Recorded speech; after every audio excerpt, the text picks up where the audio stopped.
మహాభారతాన్ని చదవడమే గొప్ప. అసలు మహాభారతం వినడం ఎంత గొప్పదో, ఎందుకు మహాభారతం ఆంధ్రీకరింపబడాలని తాను అంతగా వెంపర్లాడుతున్నాడో రాజరాజ నరేంద్రుడు నన్నయ్య గారికి చెప్పినటువంటి ఘట్టాన్ని చదివితే, అటువంటి మహాపురుష జననం జరిగి ఉండకపోతే ఈ మహాభారతం ఆంధ్రీకరింపబడేది కాదు కదా. మహాభారతం కవిత్రయం ఆంధ్రీకరిస్తే మధ్యలో కొన్ని వందల సంవత్సరాలు ఖాళీ ఆ జాగా ఏర్పడినా కూడా పరమేశ్వరానుగ్రహంగా దాన్ని ఆంధ్రీకరింపచేయాలనేటటువంటి కృతనిశ్చయం కలిగినటువంటి రాజులు కాలక్రమంలో ఎప్పుడో ఒక్కసారి తళుక్కున ప్రభవించడం, అటువంటి రాజు ఉన్నప్పుడే అటువంటి గొప్ప కవి కూడా ఈశ్వరానుగ్రహంగా రావడం, దేశకాలములు సమకూడి మహాభారతం నన్నయ, తిక్కన, ఎర్రాప్రగడ అనబడేటటువంటి ముగ్గురు త్రిమూర్తులై ఆంధ్రీకరించి తెలుగు భాషకే కొత్త గౌరవాన్ని తెచ్చారు. తెలుగు జాతికే ఒక గొప్ప గౌరవాన్ని తీసుకొచ్చారు. పంచమవేదమైనటువంటి మహాభారతాన్ని ఆంధ్రీకరింపచేయడానికి రాజరాజ నరేంద్రుడు పొందినటువంటి ఆర్తి చూస్తే మహాభారతం ఎంత గొప్ప గ్రంథం రా అనిపిస్తుంది. భారతాన్ని చదవడం ఎంత కష్టమో, భారతంలో ఉండేటటువంటి ధర్మ సమన్వయం చేసుకుని జీవితాన్ని అభ్యుదయ పథంలో నడిపించుకోగలిగినటువంటి స్థితప్రజ్ఞతని పొందడం కూడా అంతే కష్టం. మహాభారతం జాగ్రత్తగా చదివితే అయ్య బాబాయ్ నిజంగా మహాభారతంలో చెప్పిన ధర్మంలో మనం ఏ పాటి నిలబడగలుగుతున్నాం అనిపిస్తుంది. మీరు ఒక విషయాన్ని గమనించవలసి ఉంటుంది. ఈ జాతి గొప్పతనం అంతా ఎక్కడుందంటే, మతమన్న పేరు అసలు మనం జీవించేటటువంటి విధానానికి లేదు. మనం మతము అని పిలవం, దీన్ని సనాతన ధర్మము అని పిలుస్తాం. ధర్మము అన్న మాటకు అర్థం మీరు అనుష్ఠించవలసినది. ఏది అనుష్ఠించాలి అంటే, నాకు తోచినది నేను, మీకు తోచినది మీరు అనుష్ఠించడం కాదు. ఏది మీరు నేను కూడా కాలముతో దేశముతో సంబంధం లేకుండా ఎప్పుడూ అందరూ అనుష్ఠించి ధరించవలసి ఉంటుందో, ఏది అనుష్ఠించడం చేత మారని సత్యమును మీరు ఎరుకలోకి తెచ్చుకోగలరో అలా మీరు ఆచరించవలసినటువంటి ఆచారకాండగా వేదంలో చెప్పుకొస్తూ జ్ఞానమును పొందడానికి కావలసిన సోపానములన్నింటినీ ఇచ్చినటువంటి ఈశ్వరుని యొక్క ఊపిరియే వేదంగా నిలబడింది. అందుకే మిగిలిన మతాలకి ఏదో ఒక గ్రంథము ఆధారమై ఉండొచ్చు, ఆ గ్రంథకర్త దానిని చేసిన వారై ఉండొచ్చు. సనాతన ధర్మానికి వేదము ప్రమాణం. ఆ వేదము అపౌరుషేయం, దాన్ని ఎవ్వరూ రచించినది కాదు, అది ఈశ్వరుని ఊపిరి. నేను మీతో తరచుగా ప్రస్తావన చేస్తుంటాను, నేను ముందరా నా ఊపిరి ముందరా అని అడిగారు అనుకోండి, అది ఎవరు చెప్పడం సాధ్యం కాదు. నేను నా ఊపిరి ఒక్కసారే ప్రభవిస్తాం. నేను లేను అన్న మాట ఎప్పుడు వస్తుందంటే, నా ఊపిరి ఆగిపోయినప్పుడు. నేను నా ఊపిరి విడివడి ఉండనట్టే ఇప్పుడు నేను మాట్లాడడం అంటే నా ఊపిరి వాక్కుగా మారుతోంది. ఈశ్వరుని యొక్క ఊపిరి వేదము అంటే ఈశ్వరుడు ఒకడు, వేదం ఒకడు కాడు. వేదమే ఈశ్వరుడు, ఈశ్వరుడే వేదము. కాబట్టి ఆ వేదమే ప్రమాణము. ఈశ్వరవాక్కు ఏదుందో అది ప్రమాణము, అది ధర్మము. వేదము ఏం చెప్పిందో దాన్ని మాత్రమే మనం పాటిస్తాం. వేదము ఆచారకాండనిస్తుంది. ఆచారము అన్న మాటకు అర్థం నువ్వు ఇలా ప్రవర్తించు, నువ్వు ఈ కార్యాన్ని ఇలా చెయ్యి. ఎందుకు అలా చెయ్యడం? చేదస్తం కోసమా? కాదు. మనసుకి ఏదో ఒక ఆలంబనం లేకపోతే అది పిచ్చెక్కిన కోతిలా ఏదో విషయాల్ని పట్టుకుని ఆలోచిస్తుంటుంది. మనసుని పవిత్రీకరించడం కోసమే ఆచారం అన్నది వచ్చింది, అందుకు తీసుకొచ్చింది వేదం. మొట్టమొదట ఆచారాన్ని పాటించడం అన్నది ప్రారంభమైతే, ఆ ఆచారమును అనుష్ఠించిన కారణం చేత మనసు పరిపక్వమై పవిత్రమైనటువంటి మనసు సత్కర్మాచరణమునందు ఉంచుకుని నిలబడుతుంది. అటువంటి పవిత్ర కర్మాచరణములు భక్తితో చెయ్యడం చేత ఈశ్వరుని యొక్క ప్రీతి కలుగుతుంది. ఈశ్వరుని యొక్క ప్రీతిని సంతరించుకున్న భక్తితో కూడిన కర్మాచరణము జ్ఞానమునకు యోగ్యమవుతుంది. ఆ జ్ఞానము మోక్షమునకు హేతు అవుతుంది. అందుకొరకు కర్మ చెయ్యవలసిన దాన్ని ఆచారకాండగా చెప్పడం దగ్గర నుంచి ఈశ్వరుడే సనాతన ధర్మంలో మనకి వేదాన్ని అందించాడు. ఆ వేదములో చాలా భాగం ధర్మం గురించే మాట్లాడతారు. ధర్మము అంటేనే ద్వియతేవా జనైరితి ధర్మం. ఆచరించినది ఏదో దానికే ధర్మమని పేరు. తెలిసి ఉన్నది ధర్మం కాదు. ధర్మాచరణమునందు తెలిసి ఉండడం అన్నది ఒక సోపానం. అసలు తెలియకుండా ఎలా ఆచరిస్తావు? తెలుసుకుంటే ఆచరిస్తావు. కాబట్టి తెలుసుకోవడం అన్నది ఆచరించడం కోసం. ఆచరించడం దగ్గరికి వచ్చేటప్పటికి అనేక రకమైన భేషజాలు అడ్డొచ్చి ఆచరించడానికి పనికి రాకుండా తెలుసుకోవడానికి మాత్రమే పనికొచ్చినదేదో అది ధర్మం కాదు. ఈ తెలుసుకుని అనుష్ఠించినదేదో అది మాత్రమే ధర్మము. ధ్రియతేవా జనైరితి ధర్మం. తాను పట్టుకున్నదేదో, తాను అనుష్ఠించినదేదో అది ధర్మం. అలా పట్టుకోవడానికి అనుష్ఠించడానికి ఎవరు ఏది తమ సొంత అభిప్రాయంగా చెప్తే అటువంటి అభిప్రాయాన్ని ఆచరించమని మనకి ఋషులు చెప్పలేదు. వేదము దేన్ని చెప్పిందో దాన్ని మాత్రమే అనుష్ఠించు. ఆ ధర్మము నువ్వు పండేటట్లు చేయగలదు. పిందె తనంత తాను పండదు, పిందె పండు, ఈ రెండు దశలలో ఆ పిందె పండాలి అంటే పిందె చెయ్యవలసినటువంటిది ఒక్కటే. పిందె చెట్టు నుండి విడిపోకూడదు. ఎప్పుడు విడిపోతుంది తనంత తానుగా? పిందె పండిపోయిన తర్వాత విడిపోతుంది. పిందె చెట్టు యొక్క ఆ పువ్వు పుట్టినటువంటి ఆ ప్రదేశాన్ని అంటిపెట్టుకుని ఉంటుంది. మీరు లోకంలో ఏ పిందె కొరకండి వగరుగానే ఉంటుంది, ఇంకొంచెం పెద్దదవుతుంది, కాస్త పులుపో వగరో ఏదో కాయ అవుతుంది. ఏ కాయ ముట్టుకోండి గట్టిగానే ఉంటుంది. ఏ కాయ అయినా సరే పండైపోనివ్వండి రంగు మారిపోతుంది, అది పచ్చగానో ఎర్రగానో అయిపోతుంది. లోపల ఉన్నటువంటి పదార్థం అంతా మృదువుగా అయిపోతుంది, పీశలంగా అయిపోతుంది. లోపల ఉన్న పదార్థం అంతా తీయగా అయిపోతుంది. ఇక తాను పండైపోయిన తరువాత పట్టుకోవలసిన అవసరం ఇక పిండికి లేదు. పండైపోయిన తర్వాత తనంత తాను విడిపోయి కింద పడిపోతుంది. అందుకే మన వాళ్ళు ఎప్పుడూ ఒక మాట అంటుంటారు, పండిపోయాడండి ఆయన పండిపోయారండి మహానుభావుడు అంటారు. నువ్వు ఎంతకాలం కర్మాచరణం చెయ్యాలి? పండిపోయే వరకు చెయ్యాలి. పండిపోయిన తరువాత తనంత తాను విడిపోతాడు. ఇలా పండిపోవడానికి కావలసిన ప్రాతిపదికను అందించడమే ధర్మాన్ని అందించడం. ఈ ధర్మాన్ని అందించేటటువంటి ప్రక్రియలో సనాతన ధర్మమునందున్నంత పరిశ్రమ, సనాతన ధర్మమునందున్నంత బోధ మీకు ఇంకెక్కడా కనపడదు.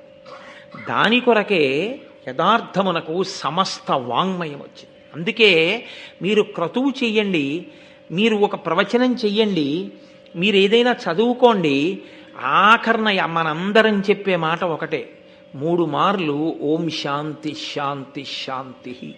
మాకు శాంతి కావాలి. ధర్మము దేని కొరకు వచ్చిందంటే ఇదిగో ఈ శాంతిని పొందడానికి వచ్చింది. నువ్వు శాంతంగా ఉండాలి, ఇంకొకడిని శాంతంగా ఉండనివ్వాలి. పరమేశ్వరుడే ఈ పిండాండాన్ని సృజించాడు, పరమేశ్వరుడే బ్రహ్మాండాన్ని సృజించాడు. పరమేశ్వరుడు దీనికి కన్నులు పెట్టాడు, పరమేశ్వరుడు బయట జలపాతం పెట్టాడు, పరమేశ్వరుడు ఇక్కడ పళ్ళు పెట్టి నాలుక పెట్టాడు, పరమేశ్వరుడు బయట యాపిల్ పండు పెట్టాడు, పరమేశ్వరుడు ఇక్కడ కంఠం పెట్టాడు, పరమేశ్వరుడు బయట నీళ్లు పెట్టాడు. పరమేశ్వరుడు తిన్నదాన్ని జీర్ణం చేసి మిగిలిన పిప్పిని విడిచిపెట్టేటటువంటి స్థితిని పిండాండానికి ఇచ్చాడు. ఈ విడిచిపెట్టిన దాన్ని పుచ్చుకొమ్మని బ్రహ్మాండాన్ని శాసించాడు. బ్రహ్మాండంలో ఉన్నటువంటి భోగాలని నువ్వు అనుభవించవద్దు అని ఈశ్వరుడు శాసనం చెయ్యలేదు, అనుభవించమనే ఆయన చెప్పాడు. కానీ నీకున్న బలం ఎంతో దాన్ని బట్టి నువ్వు అనుభవించడం కాదు, నీ బలాన్ని శక్తిని బట్టి కాదు అనుభవించవలసింది, ఈశ్వరుడు చేసిన నియమానికి నువ్వు బద్ధుడవై అనుభవించవలసి ఉంటుంది తప్ప నాకింత శక్తి ఉంది కదా అని శక్తిహీనులైనటువంటి వారిది నీవు అనుభవించడాన్ని మనకి శాస్త్రములు అంగీకరించు. అక్కడొచ్చింది ధర్మం అన్నమాట.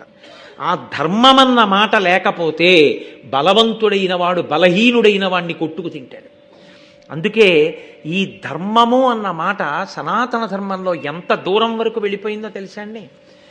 యుద్ధ భూమి అని ఒక భూమి, ఇంట్లో అగ్నిశాల అని ఒక గది, అక్కడికి తీసుకెళ్ళి అగ్నిహోత్రాలని పెట్టుకుంటారు. పూజ గది ఒక గది, పడక గది ఒక గది.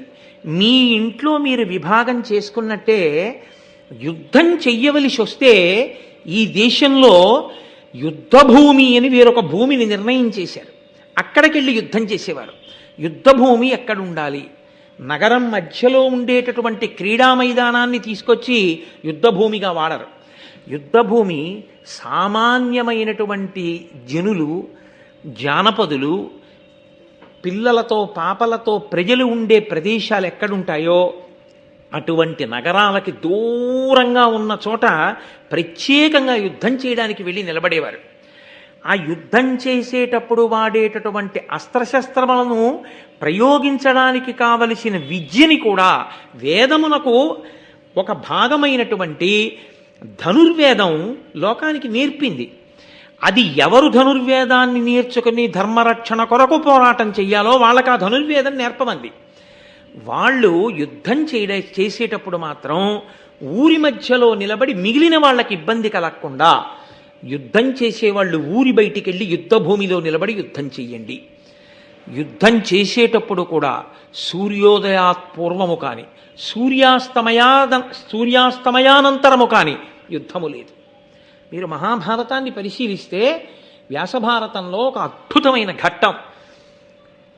యుద్ధం పూర్తయి సూర్యాస్తమయమైంది, ఇంకా కాసేపు ఆగితే ప్రాయశ్చిత్తంతో సంధ్యావందనం చెయ్యాలి. భీష్మాచార్యుల వంటి మహాపురుషులు సూర్యాస్తమయమై రథం ఇలా కిందకి దిగగాని ఇంటికి వెళ్ళి స్నానం చేసి సంధ్యావందనం చెయ్యడానికి కూర్చుని అర్ఘ్యప్రదానం చేస్తే ప్రాయశ్చిత్తంతో చెయ్యవలసి వస్తుంది. కనుక స్నానం చెయ్యకపోయినా, పంచభూత స్నానం మనకుంది, శాస్త్రం అంగీకరించింది, కాశింత పృథివిని తీసి తల మీద వేసుకుని వారు అక్కడే ఉన్నటువంటి యుద్ధభూమిలో మట్టిని తీసి సూర్యభగవానుడికి అర్ఘ్యంగా విడిచిపెట్టేశారు మహాభారతంలో. అంటే నీ విహిత కర్మాచరణం నువ్వు చెయ్యవలసి వస్తే ఆ సమయంలో నువ్వు స్నానం చేసిలేవన్న బెంగ కూడా నీకు లేకుండా శాస్త్రం చూసింది. సంధ్యావందనం చెయ్యాలా, స్నానం చెయ్యడానికి ఇబ్బంది వచ్చి సంధ్యావందనం మానేయాలా అన్న ప్రశ్న వస్తే ఇంత విభూతి తీసి నీ తల మీద వేసుకో, ఇంత విభూతి తీసి పెట్టుకుని సంధ్యావందనం చెయ్యి, తప్ప సంధ్యావందనం మానద్దని చెప్పింది. అంత గొప్ప ధర్మం నేర్పింది.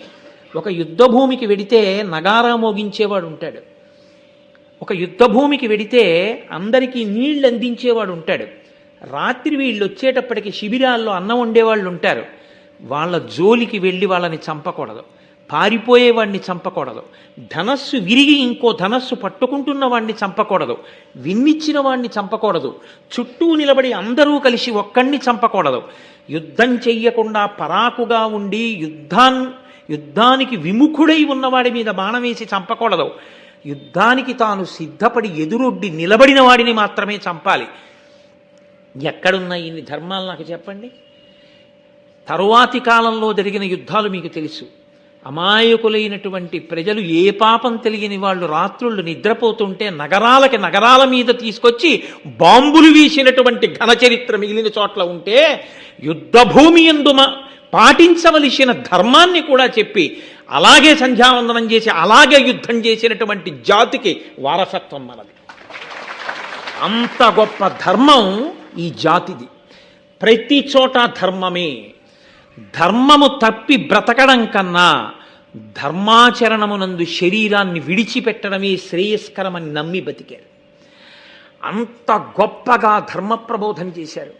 ఆ ధర్మమే పోయిన నాడు నీవు ఉన్నా ఒకటే, లేకపోయినా ఒకటే. కాబట్టి ఆ ధర్మాన్ని 1కి 10 మార్లు లోకానికి బోధ చెయ్యాలి. ప్రతి వారికి ధర్మాన్ని అందించాలి. ఈ అందించడం కోసం వచ్చినటువంటి మహోత్కృష్టమైన ఇతిహాసమే మహాభారతం. భారతము భరతవంశమునకు సంబంధించిన కథ అని ఒక ప్రతీతి కాదు. మీరు జాగ్రత్తగా ఆలోచిస్తే భా అంటే కాంతి, భా అంటే కాంతి అన్న అర్థమే మీరు వేరొక రకంగా చూస్తే జ్ఞానమే కాంతి. జ్ఞానము అన్నది కలిగితే ఆ జ్ఞానమన్న కాంతి యందు యథార్థమైన వస్తువు కనపడుతుంది. ఆ కాంతి లేకపోతే చీకట్లో దొంగకి తేడా తెలియనట్లు, త్రాటికి పాముకి తేడా తెలియనట్టు, అజ్ఞానమనేటటువంటి కాంతి కలగనంతసేపు సత్య వస్తువుకి అసత్య వస్తువుకి భేదం గోచరించదు. కాబట్టి అటువంటి సత్య వస్తువు ఎరుకలోకి రావాలి అంటే జ్ఞానమనేటటువంటి కాంతి కలగాలి. ఆ జ్ఞానమనేటటువంటి కాంతి కలగాలి అంటే నా ఒంట్లో బలం ఉంది కదా అని నేను భోగం అనుభవించకూడదు. నాకు శక్తి ఉంది కదా అని నేను ప్రకృతిలోంచి నాకు అవసరం ఉన్నదానికన్నా ఎక్కువ నేను పుచ్చుకోకూడదు. నేను ఏదైనా అన్నా వాడు తిరగబడలేడు కదా అని నేను వేరొకడిని హింసించకూడదు. నేను ఈశ్వరుడికి జవాబుదారీగా బ్రతకవలసినటువంటి నియమావళిని, ఆ చట్టాన్ని తెచ్చి మనకు అందించారు. అదే ధర్మచక్రం. ఆ చక్రం ఎప్పుడూ తిరుగుతూనే ఉంటుంది. ఆ ధర్మం అనేటటువంటిది చక్రము తిరుగుతూ ఉంటుంది. తిరుగుతున్న చక్రము, తిరుగుతున్న ధర్మము కదిలే ధర్మాన్ని పట్టుకొని కదలని సత్యములోకి వెళ్ళిపోతాడు. చిట్ట చివర ఆ సత్యము ఎరుకలోనికి వచ్చిన తరువాత తనకన్నా వేరొక వస్తువు లేదు, సమస్తము ఇదే, అద్వైతం.